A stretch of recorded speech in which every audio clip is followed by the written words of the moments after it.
in this constituency, how confident are you that he is now nervous? Because many journalists are saying कि ये three-cornered fight में you could eat up his votes, he could eat up your votes, and it will be the BJP which will succeed. देखो, पहली चीज तो इसमें हाँ, ये तो है कि हमारे वोट उसको जा सकते हैं, उनके वोट हमारे पास आ सकते हैं। पर अगर आप इस कॉन्स्टिट्यूंसी का चरित्र देखें तो इसमें बहुत सा हमारा और बीजेपी के बीच का भी साझा वोट है। देखिए, सरकारी अधिकारी हैं बहुत से जो जरूरी नहीं है कि केजरीवाल से बहुत खुश हैं। कुछ सेंट्रल गवर्नमेंट एम्प्लॉयज हैं, और वो ये नहीं है क्योंकि इस समय वो नरेंद्र मोदी जी को, राहुल गांधी जी को, इंडिया अलायंस को, इस सब को नहीं देख रहे हैं। वो ऐसा कुछ नहीं कर रहे हैं। वो देख रहे हैं यार, मेरी, उनके लिए भी तो मेरी दिल्ली है ना, जिस दिल्ली में वो रहते हैं।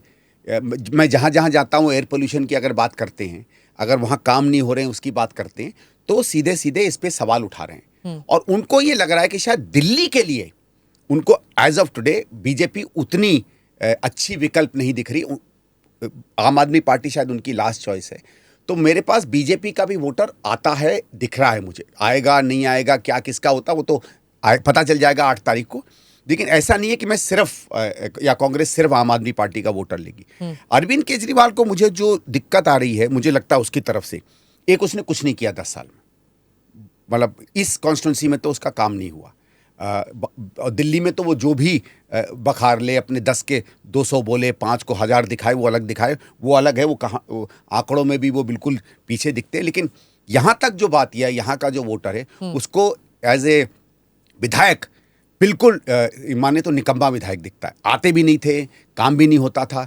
और मैं इसलिए बताता हूँ स्मिता जी, देखो ये एनडीएमसी एरिया है, कोई खास काम नहीं है यहाँ कोई बड़ी तोप जैसी चीजें नहीं करनी, छोटी-छोटी। हाँ, और देखो सिर्फ ये है कि भाई 2 इंच की पाइपलाइन है, सुएज की 4 इंच की हो जानी चाहिए थी।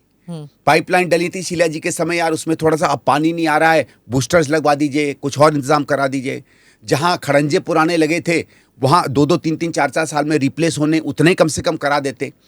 आपने झुग्गी वालों को जहाँ से, एक आध तो मैं बाद में आपको ऐसा उदाहरण दूंगा कि आप कहेंगे सच्ची में ये क्या हुआ। सरकारी बिल्डिंगें जहाँ आज आप 2-2 मंजिल चढ़ो तो रेलिंग तक नहीं है, टूट गए हैं। अरे यार, एनडीएमसी लगवा देते, एमएलए लैड से लगवा देते, कहीं से पैसे से लगवा देते। कई कई जगहों पे हमारे जो छोटे छोटे चौराहे थे उसमें इंप्रूवमेंट हो जाते। पार्कों में 12, 13, 15 साल पहले काम हुआ था, रेलिंग्स डले थे, उसमें आज कोई नया काम नहीं हुआ है। तो उनको लगता है यार हमारा किया क्या तुमने 10 साल में। तो एज ए एमएलए तो वो कोई बहुत भारी नहीं दिख रहा है। और उसके ऊपर दिल्ली सरकार के 10 साल की भी anti incumbency new Delhi constituency में पड़ रही है। Do subscribe to the ANI Clips channel to get shorter versions of this podcast. Click here to watch the full episode.